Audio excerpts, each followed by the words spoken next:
다시 한 번 더 주일 예배 오신 성도님들 주님의 이름으로 축복하고 환영합니다. 오늘은 온 가족 예배로 함께 모여 예배를 드리고 있습니다. 그래서 여기서 매주 예배를 드리던 작년 성도님들 입장에서는 오늘 손님들이 있는데요. 우리 지금 모자실에서 예배 드리고 있는 잠깐 살짝 너무 갑자기 돌리면은 목에 디스크 올 수도 있으니까요. 살짝 보시면 아기들이 있습니다. 우리 아기들 환영 박수 할까요? 자, 네. 애들은 뭔지 모르는 것 같아요. 난가보다 싶어서 유리로 놨습니다. 하이리가 일단. 네, 그리고 아동부 친구들 있습니다. 우리 아동부 친구들 이번에 박수 칠 때 소리를 지르세요. 왜냐? 이제 소리 지를 시간이 없습니다. 앞으로 한 20분 동안 저만 말해야 되거든요. 그러니까 소리 지르면서 와 하면 돼요. 알겠죠? 우리 아동부 친구들 환영하겠습니다. 박수하겠습니다. 네, 자, 다 됐나요? 네, 자. 그리고 우리 이제 지금 쑥스러워하고 있는 우리 중고등부 친구들 향해서 박수하겠습니다. 네, 좋습니다. 네. 굉장히 굳어 있어가지고 친구들 지금 저쪽에 보기가 조금 어렵습니다. 네, 잘 오셨습니다. 제가 참 좋아하는 무빙이라는 드라마 있습니다. 혹시 많이들 보셨나요? 예, 아니면 말고요. 네, 제가 설명해 드리겠습니다. 깜짝 놀랐어요.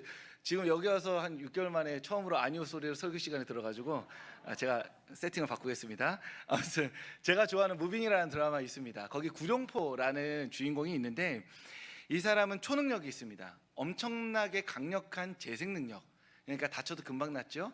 그리고 괴력을 가지고 있습니다. 이 초능력을 가지고 세계각지를 누비면서 놀라운 활약들을 하다가 시대가 바뀌어 버립니다. 그래서 초능력 쓰는 괴물 같은 사람들이 등용되는 시대가 지나가 버린 거죠. 그러니 어디 쓸 데가 없으니 사무실에 컴퓨터 앞에 앉아서 사무 작업을 하게 합니다. 몇 달 전까지만 해도 자신의 초능력으로 세계각지를 누비던 사람이 하루 종일 정장 입고 앉아서 컴퓨터 작업을 하려니 너무 적응을 못하게 되죠. 그래서 구룡포가 자신의 아내와 함께 삼겹살을 먹으면서 집에서 막 두런두런 얘기를 하다가 이런 얘기를 합니다. 내가 초능력을 쓰지 않고 컴퓨터 자리에 앉아 있으니까 내가 참 쓸모없는 사람이 된 것 같아 라고 이야기하죠. 그렇게 삼겹살을 먹으면서 처량한 이야기를 하는 구룡포에게 그 아내가 말합니다. 무엇이라 말하냐면 너는 나의 쓸모야. 그리고 나는 너의 쓸모야 라고 이야기하죠. 참 아름다운 말이죠. 초능력이 있어야만 자신이 쓸모 있다고 믿고 있던 구룡포에게 같이 앉아서 삼겹살을 먹으면서 사랑을 나누는 것만으로도 너는 나에게 쓸모가 있다고, 또 나는 너에게 삼겹살을 구워줌으로써 너에게 쓸모 있는 사람이라고 이야기해주고 있는 것입니다. 성도님들은 누구에게 쓸모인가요? 그저 곁에 있음으로 우리는 서로의 쓸모가 되어줄 수 있습니다. 그러니 지금 서로의 곁에서 쓸모가 되어주는 이들을 사랑해주고 아껴주고 나 또한 그들에게 쓸모가 되어주기 위해서 기도하고 사랑해주는 성도님들 되시길 주님의 이름으로 축복합니다. 그런 의미에서 우리 서로를 향해서 한 번 더 인사할까요? 좀 느끼한 멘트로 너는 나의 쓸모야. 죄송합니다. 너는 나의 쓸모야 인사하겠습니다. 네, 너는 나의 쓸모야. 나는 너의 쓸모입니다. 네. 느끼한 건 집에 가서 하시면 되겠습니다. 네. 오늘 우리가 읽은 말씀, 예수님이 시험 받으시는 말씀이죠. 이 말씀은 여러 가지로도 읽을 수 있겠지만 쓸모에 관한 이야기입니다. 예수님의 쓸모, 그리고 쓸모없는 예수님, 그 이야기로 오늘 시험 받은 이야기를 함께 읽어보고자 합니다. 예수님께서 시험을 3번 받으셨습니다. 시험, 말만 들어도 기운이 빠지고 입맛이 떨어지고 가정이 파괴되고 사회가 혼란에 빠질 것 같은 이 말, 이 시험을 예수님께서 한 번에 3번을 받으신 것이죠. 예수님께서 받은 3가지 시험 혹시 알고 계신 분 있나요? 손을 들어서 말씀하시면 아무것도 없습니다. 묻지 않겠습니다. 그래서 그래도 우리가 기독교인인데 예수님 시험 딱 3번 받았는데 3번 정도는 알아야 되지 않을까 싶어서 간단하게 요약해서 말씀드리겠습니다. 따라하시면 됩니다. 떡뒤경. 한 번 더 떡뒤경. 이거 말하는 제가 제일 창피합니다. 떡뒤경입니다. 그래서 이 3가지 시험을 처음 하나씩 말씀드리고자 합니다. 예수님께서 받은 첫 번째 시험, 돌을 떡으로 만들라는 시험이었습니다. 이 시험을 왜 했을까요?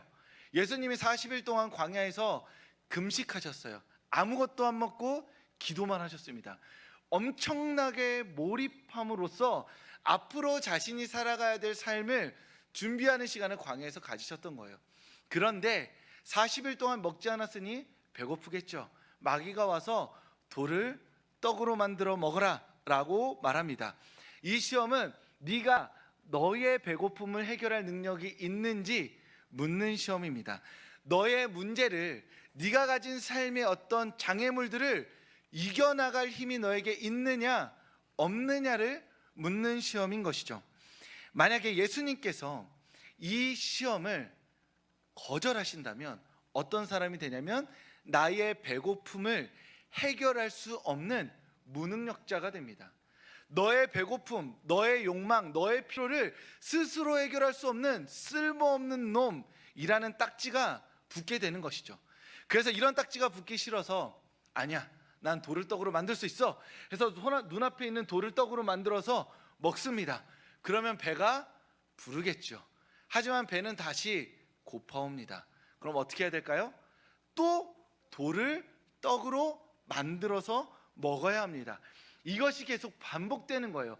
그러다 보면 예수님은 자신의 능력과 쓸모를 입증하기 위해서 일평생 돌을 떡으로 만드는 삶을 살아야 하는 겁니다. 예수님의 삶은 다른 의미가 없는 거예요. 계속해서 돌을 떡으로 만들어서 떡을 먹으며 사는 존재가 되는 것이죠. 마귀는 이걸 노린 겁니다. 돌을 떡으로 만들지 않으면 너는 무능력하고 쓸모없는 자야, 너의 필요를 채울 수도 없는 그런 한심한 인간이야 라고 비난하면 되는 것이고, 돌을 떡으로 만들어서 먹으면 앞으로 일평생 너는 고작해야 돌을 떡으로 만들면서 너를 입증하고 너의 쓸모를 입증하는 자로 살게 될 거야 라고 말하면서 그 저주받은 삶으로 밀어버리면 되는 것이죠. 예수님은 이 마귀의 시험에 거절하십니다. 즉 돌을 떡으로 만들지 않으시고 하나님의 말씀으로 마귀를 꾸짖으십니다. 예수님 입장에서는 마귀를 꾸짖은 것이 되지만 마귀 입장에서는 스스로 정신승리해서 그래 맞아, 예수님에게 너는 돌을 떡으로 만들 수 없는, 너의 필요와 배고픔을 스스로의 능력으로 채울 수 없는 무능력하고 쓸모없는 자야 라는 오명을 뒤집어 씌웁니다. 그리고 마귀는 두 번째 시험을 내죠. 두 번째 시험 뭐였죠? 떡, 뛰, 경. 즉 띠입니다. 띠는 무엇이냐 하면 높은 성전에 올라가서 뛰어내리라는 거예요. 마귀가 왜 예수님 뛰어내리라고 했을까요? 성전에는 사람이 많습니다. 오고 가는 사람이 많으면서 성전을 오고 가며 하나님의 능력을 기대하는 사람들이 오고 가는 곳이에요. 그런데 예수님이 높은 꼭대기에 있다가 딱 뛰어내려요. 그럼 사람들이 주목하여 보겠죠? 그러면 예수님이 뛰어내리다가 예수님을 다치지 않기 위해서 하나님의 아들 VIP니 하나님께서 천사들을 보내주셔서 예수님을 붙잡아주게 될 겁니다. 아슬아슬하게 땅에 떨어지기 직전에 천사들이 예수님을 딱 붙잡아주면 그걸 지켜보고 있던 사람들이 우와, 예수님 진짜 대단하다, 천사가 받쳐줄 만큼 특별하고 놀라운 사람이구나 라고 인정하게 될 것이라는 것이죠. 마귀가 이 시험을 왜 예수님에게 냈냐면 너의 필요와 배고픔을 해결할 수 있는 그 능력이 없는 무능력하고 쓸모없는 너, 그렇게 되면 차라리 사람들의 인정이라도 받아라. 그래서 높은 곳에서 뛰어내려가지고 천사의 도움을 받아서 사람들의 인정을 받는 삶이라도 살아라 라고 시험하고 있는 것입니다. 예수님께서 이 시험을 거절하시면 어떻게 될까요? 무능력하고 쓸모도 없는데 사람들에게 인정도 못 받아서 잊혀지는 존재가 되는 겁니다. 한번 뛰어내려서 인정이라도 받아봐야 되는데 그마저도 안 하면, 그 도전마저도 안 하면 예수가 누구야? 그 사람이 뭐하는 사람인데? 라고 무시당하게 되는 것이죠. 그런데 만약에 예수님이 그래 내가 한번 뛰어내려 보겠어, 뛰어내립니다. 천사들이 막 와요. 그래서 이제 아이언맨 마크 2처럼 쫙 팔 뻗고 딱 내리는데 천사들이 쫙 발에 쫙 해가지고 천사들이 쫙 합체가 됩니다. 그럼 사람들이 대박, 너무 놀라겠죠. 그런데 그게 며칠이나 갈까요? 얼마 안 갑니다. 그런 다음 주에 예수님이 또 성전에서 뛰어내려요. 그래서 한 번 더 뛰어내립니다. 촤. 그래서 마크 3가 와요. 촤촤촤 천사처럼. 천사 8명이 딱 와서 착착착착 합체. 그래서 내려가지고 나다. 사람들이 생각하겠죠. 좀 더 높은 곳에서는 못 뛰어내리나? 천사 8명이 단가? 그래서 예수님이 안 되겠다. 더 높은 곳에 올라갑니다. 뛰어내려요. 이렇게 또 뛰어내립니다. 이번에 나노테크가 나와요. 나노테크 뭔지 아시나요? 예, 아이언맨 체중 슈트입니다. 나노테크가 나가서 이렇게 쫙쫙 천사가 막 이렇게 옷을 입힙니다. 천사 32명이 완전체로 딱 와가지고 막 빛이 번쩍번쩍 나면서 나다. 그 사람들이 놀래겠죠. 그런 사람들이 뭐라고 할까요? 다음 주에는 어디서 뛰어내리실 건가요? 천사가 몇 명 오나요? 하고 묻게 됩니다. 무슨 얘기예요? 사람들은 계속 더 기대해요. 예수님은 더 높은 곳에서 뛰어내리겠죠. 그게 바로 동물원의 원숭이가 되는 겁니다. 예수님은 사람들의 인정을 받기 위해서 더 많은 천사를 부르고 더 특별한 변신을 하고 더 높은 곳에 올라가겠죠. 그러면 예수님의 삶은 평생 뭐가 되나요? 다른 사람의 인정을 받기 위해서 더 높은 곳에서 뛰어내리기 위해 준비하는 사람이 되는 겁니다. 뛰어내리면서 다음 주에 어디서 뛰어내리지? 어떻게 하면 어떤 퍼포먼스로 사람들을 만족시킬 수 있지? 라는 쇼맨이 되는 거죠. 예수님은 그 시험도 거절하십니다. 하나님의 말씀으로 꾸짖고 마귀를 쫓아내시죠. 예수님의 입장에서 마귀를 쫓아낸 거지만 마귀의 입장에서는 어떻게 되는 거예요?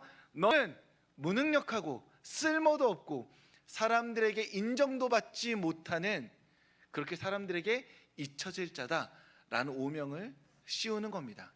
마귀는 여기서 만족하지 않고 한 번 더 시험을 합니다. 떡뒤경, 즉 경, 나를 경배하라 말하죠.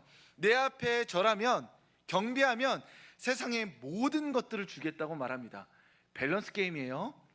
마귀에게 절 한번 하고 세상 모든 것 얻기, 마귀에게 절 안 하고 영원히 손절하기, 뭐 이런 밸런스 게임 같은 겁니다. 마귀는 이 모든 것을 줌으로써 대역전 기회를 한 번 주겠다고 말합니다. 인생에 딱 한 번, 네 인생의 모든 운을 끌어모아서 인생을 역전할 기회가 있는데 지금이다. 나한테 절하면 모든 것을 주겠다라고 이야기합니다. 만약 예수님께서 마귀에게 절을 안 하면 어떻게 될까요? 예수님은 무능력하고 쓸모도 없고 사람들에게 인정도 못 받는데 마귀가 직접 차려준 마지막 기회의 밥상마저 발로 걷어차버린 멍청이가 되는 것입니다. 그렇게 영원히 너는 그 밑바닥에서 살다 가버려라 라고 오명을 뒤집어 쓰게 될 위험에 처하게 된 것이죠. 그런데 예수님께서 마귀에게 절해서 모든 것을 받는다 칩시다. 그럼 어떻게 될까요? 오늘 모든 걸 받았어요. 너무 좋아요. 다음에 또 새로운 게 나오겠죠. 그럼 또 절해야 합니다. 여러분들, 제가 어렸을 때 아이폰 3GS라는 핸드폰이 있었습니다. 16이라는 게 나오기 이전에 둥근 곡선에 검은 게 있었어요. 제가 아직도 생각납니다. 제 친구가 3명이 있는데 다 아실 거예요. 이제 곰과 부엉이가 있습니다. 그 곰과 부엉이는 지금도 연락이 닿고 있는데 지금 연락이 닿지 않고 있는 멀리 떨어진 친구 개미라는 친구가 있습니다. 늘 개미티를 입고 왔던 친구가 있었어요. 그런데 그 개미라는 친구와 함께 아직도 그 시절 기억이 나요. 길을 걸으면서 그 친구가 아이폰을 샀다고 자랑을 하는 거예요. 그것부터 일단 재수가 없죠. 왜냐면 난 없으니까. 저는 중국산 DR2라는 핸드폰을 썼었습니다. 그래서 야, 자랑하지 마 막 이러고 있는데 그 친구가 말하길, 야, 진짜 기가 막힌 앱이 나왔다. 그게 뭐냐? 카카오톡이라는 앱이 있다. 그런 시절이 있었습니다. 카카오톡이 핸드폰에 안 깔려있고 아무도 모르는 시절이 있었어요. 그래서 그 친구가 저에게 얘기하기를 카카오톡으로 하면 문자를 공짜로 주고받을 수 있다. 그래서 제가 그랬죠. 셈이 나니까 아이폰에만 되는 줄 알고 말 같지도 않은 소리 하지 말아라. 그래서 집에 돌아와서 카카오톡을 깔았습니다. 근데 알고 봤더니 카카오톡을 깔면, 그때는 몰랐어요. 지금은 너무 당연한데 서로 바로 친구가 자동 저장이 돼서 그 친구가 저한테 조롱의 문자를 보낸 기억이 났습니다. 그렇게 나를 뭐라고 하더니 깔았니? 그래서 이제 꺼져라 이렇게 어린 어떤 중학생 고등학생의 어떤 대화를 했던 기억이 납니다. 무슨 말이에요? 마귀한테 절해서 오늘 아이폰 새로 나온 거 받아봤자 의미가 없어요. 왜요? 내일 또 새로운 게 나와요. 그럼 또 절해야 됩니다. 그러면 어떻게 되냐면 나는 내가 원하는 것을 얻기 위해서 이전 시험까지는 내가 돌을 떡으로 만들면 됐어요. 그런데 이번에는 어떻게 되는 거예요? 마귀한테 찾아가서 맨날 절해야 되는 거예요. 내가 을이 되는 겁니다. 그렇게 누군가의 노예가 되어서, 종이 되어서 그 사람에게 구속되어져서 살아가는 삶을 마귀는 원했던 겁니다.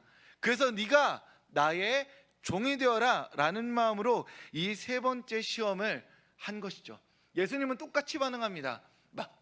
마귀를 꾸짖고 마귀를 내어 쫓으시죠. 그런데 우리가 궁금한 게 있습니다. 어느 누구도 쓸모없는 자라는 소리를 듣고 싶어 하지 않습니다. 야, 너 진짜 무능력하다. 이 소리 그냥 제가 여기서 성도님들에게 하지 않았음에도 불구하고 주일날 아침에 듣는 것만으로도 불쾌하지 않나요?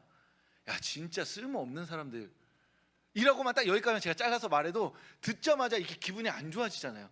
이게 나한테 하는 말이든 안 하든 말이든 이 말 자체가 우리를 불쾌하게 합니다. 예수님은 마귀가 저 자신에게 시험할 때 이 말과 오명을 뒤집어 써야 되는 사람이었어요. 물론 쫓아낼 수 있지만 이걸 보여줌으로, 돌을 떡으로 만듦으로 말미암아 자신을 입증할 수 있잖아요. 내가 얼마나 대단한 사람인지, 얼마나 놀라운 사람인지, 얼마나 특별한 사람인지 보여줄 수 있는데 그 모든 것들을 하지 않으시고 또 마귀가 뒤집어 씌우는 오명을 기꺼이 감당하시면서 아무렇지 않은 듯 마귀에게 손절치고 너 가라. 나는 너와 다른 삶을 살겠다. 네가 규정하는 그 삶의 틀 가운데 들어가지 않겠다라고 너무 아무렇지 않게 말씀하시는 모습을 볼 수 있는 겁니다. 어떻게 예수님은 쓸모없다, 무능력하다 말하는 그 마귀의 부정적인 거짓말 앞에 자신을 지켜낼 수 있었을까요? 마태복음 3장 17절 말씀이 있습니다. 시험에 돌입하기 전에 하나님께서 예수님에게 이 말씀을 마음에 심어주셨어요. 우리 이 말씀 한 목소리로 읽겠습니다. 시작.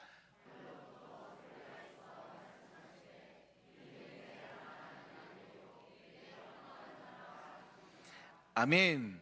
예수님이 시험에 들어오시기 전에 하나님 말씀을 듣는데 하나님이 예수님에게 뭐라 말씀하시냐면 너는 내 사랑하는 아들이다. 너는 내 사랑하는 딸이다. 내가 너를 기뻐한다 라고 말씀하셨습니다. 만약 이 말이 예수님께서 십자가에 달려 죽으시고 부활하신 다음에 하나님께서 예수님 여기 유명한 중국집 앞에 불러다가 이렇게 탕수육, 짬뽕, 제가 생각나는 음식이 이거밖에 없네요. 슬픕니다. 더 비싼 음식 뭐 있죠? 전가복? 네, 아무튼 비싼 음식 먹여놓고 야, 너 진짜 수고했다. 나 때문에 십자가에 달려 죽고 다시 살아나기까지 얼마나 고생했냐. 먹어라. 너 내 사랑하는 아들이고 딸이다. 내가 너 참 기뻐한다. 이렇게 말씀하셨으면 사랑받는 조건이 뭐가 되는 거죠? 십자가를 지는 게 조건이 되는 거예요. 그런데 예수님이 십자가를 지기도 전에 지금 이 마태복음 3장까지 아무것도 안 했어요. 예수님 그냥 태어나서 밥 먹고 자랐습니다. 본격적으로 세상에 나오시기 전에 세상 가운데 무수히 많은 거짓말을 듣기 이전에 하나님께서 예수님에게 참된 진리의 말씀을 그 마음 가운데 채워 넣어주신 거예요. 너는 내 사랑하는 아들이고 딸이다. 네가 무엇을 해서 내 아들이고 딸인 게 아니라 내가 너를 지었고 낳았기 때문에 너는 내 사랑하는 아들이고 딸이다. 나는 너를 기뻐한다 말씀하신 겁니다. 하나님께서 하신 이 말씀이 그 마음에 들어차 있었기 때문에 마귀가 나타나서 너는 무능력해. 너는 쓸모없어. 너는 사람들에게 잊혀질 거야.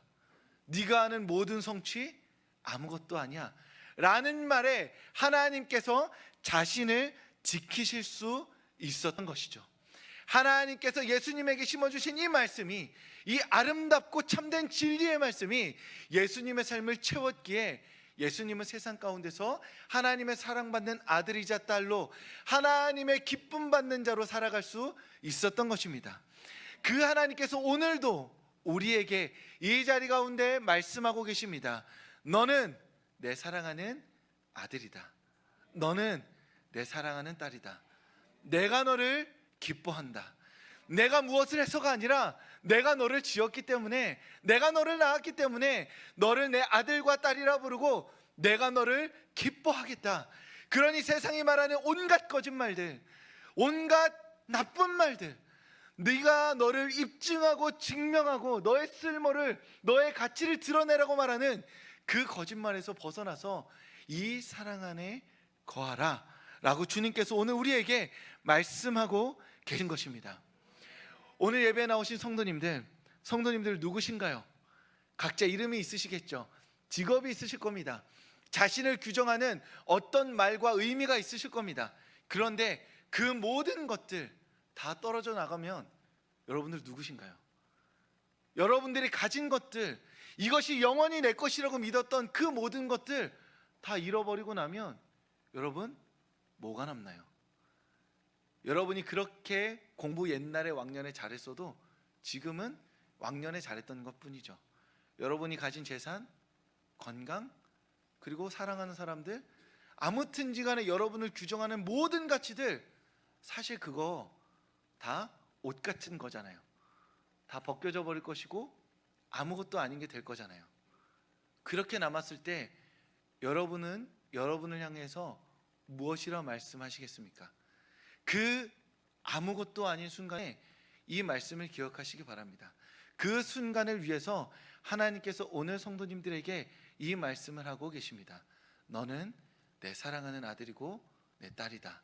내가 너를 기뻐한다. 여러분들이 영원할 것이라고 여겼던 그것, 그 모든 것이 사라져도 여러분은 가치 있고 쓸모 있습니다.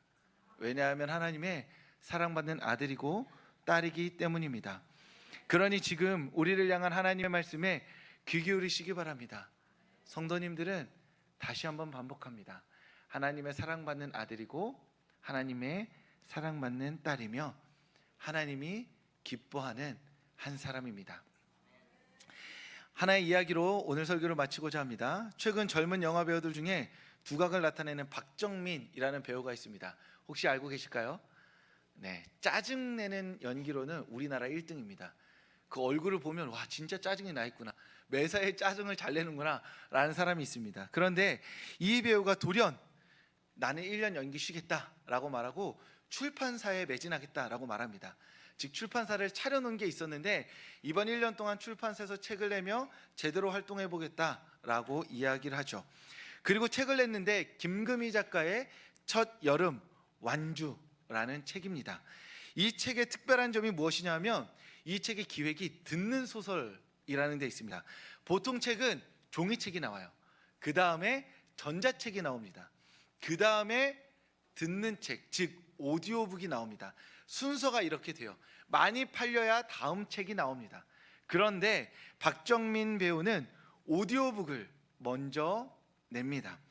그래서 왜 굳이 듣는 소설이라는 기획 아래에서 오디오북을 먼저 냈냐라고 말하니 자신의 아버지에게 시각 장애가 있었다라고 이야기합니다. 그래서 아버지나 또는 같은 장애를 가진 시각 장애인들이 책을 읽고 싶은데 자기가 원하는 책을 볼 수가 없으니 오디오북을 찾는다는 거예요. 그런데 이 종이책이 오디오북으로 나올 가능성이 매우 희박합니다. 그러니까 읽고 싶어도 못 읽고 아무리 기다려도 성취될 수 없는 희망을 품고 살아가는 것을 보고 나는 그들을 위해서 듣는 소설이라는 기획하에 책을 냈으면 좋겠다라고 이야기합니다. 자신의 아버지와 시각장애를 가지신 분들이 책을 접하기 어려우니 이거를 잘 내보겠다 싶어서 당대 가장 유명하고 많이 팔리는 작가인 김금희 작가에게 이 기획을 설명하고 책을 내겠다 하는 것이죠. 근데 김금희 작가는 우리나라에서 제일 바쁩니다. 글을 너무 많이 써야 돼요. 그러니 신생출판사가 갑자기 밑도 끝도 없이 책 내자고 하면 갑자기 책을 써서 낼 시간이 없죠. 그래서 박정민 대표가, 이 배우가 출판사의 이름으로 긴 장문의 글을 보냅니다. 그러면서 거기에 이러한 글을 담는데요. 제가 읽어드리겠습니다. 김금희 작가님, 이 세상에는 당신들을 먼저 생각하는 사람도 있다는 것이 이 기획의 목표이자 지향점입니다. 작은 것들을 바라보고자 하는 저희의 뜻에 작가님께서 동참해 주신다면 더 없는 영광이 될 것 같습니다. 이렇게 문자를 보냈다고 합니다. 김금희 작가가 이 문자를 받자마자 이 취지에 공감해서 바로 책을 썼고, 그게 바로 첫 여름 완주라는 듣는 소설입니다. 이 세상에는 당신들을 먼저 생각하는 사람도 있다. 즉, 그들이 돈이 되지 않는다고 해서, 그들이 목소리를 낼 수 없다고 해서, 그들이 자신의 존재감을 드러내지 못한다고 해서, 그들이 자신의 쓸모를 입증하지 못한다고 해서 모두가 잊고 있는 것이 아니라 그 한 사람을 기억하고 그들을 위해 자신의 삶을 드리는 사람이 있다라고 박정민 대표는 이야기하고 있는 것이죠. 이 한 출판사의 기획 의도에서 우리는 하나님의 마음을 발견합니다. 이 세상에는 이 자리에 오신 성도님들을 먼저 생각하는 하나님이 계십니다. 성도님들이 자신들을 드러내기 위해서 특별하게 자신을 입증하거나 여러분들의 성취로 드러내지 않는다 하더라도 이 자리에 앉아서 이 자리 가운데 선포되어지는 하나님의 말씀을 듣고자 하는 그 마음을 아시는 하나님이 계십니다. 그 하나님께서 성도님들에게 오늘 이 시간 말씀하십니다. 너는 내 사랑하는 아들이요 내 딸이다. 내가 너를 기뻐한다. 기도하겠습니다.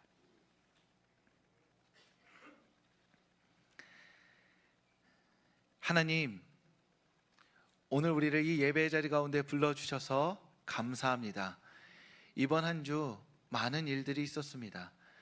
기억하지 못할 만큼 많은 말들이 있었습니다. 그 말들 사이에서 우리는 나를 입증하고 내 쓸모를 증거하기 위해서 부단히 노력해왔습니다. 어떤 순간에는 칭찬을 받았고 어떤 순간에는 높은 점수를 받기도 했습니다.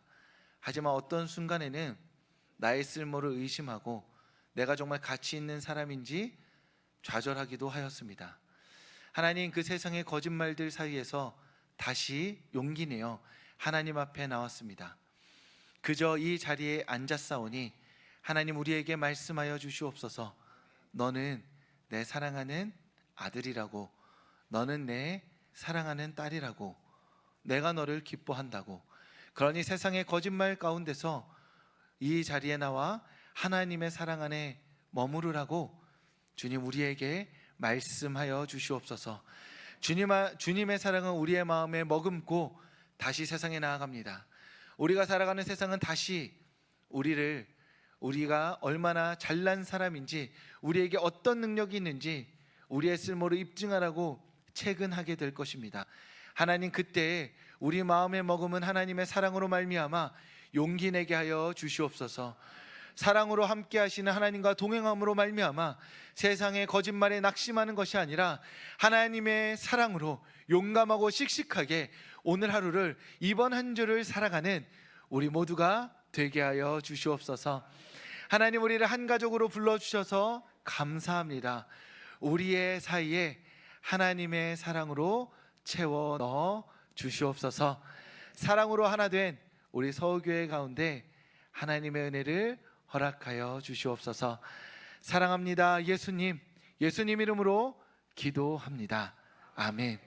이제는 우리 주 예수 그리스도의 은혜와 하나님의 사랑과 성령의 교통하심이, 세상의 거짓말이 아니라 내가 너를 사랑한다 말씀하시는 하나님의 말씀을 붙잡고 살아가기로 결단하는 이 자리 가운데 모인 모든 이들의 머리 위에 지금부터 영원까지 함께 하시기를 간절히 축원하옵나이다. 아멘.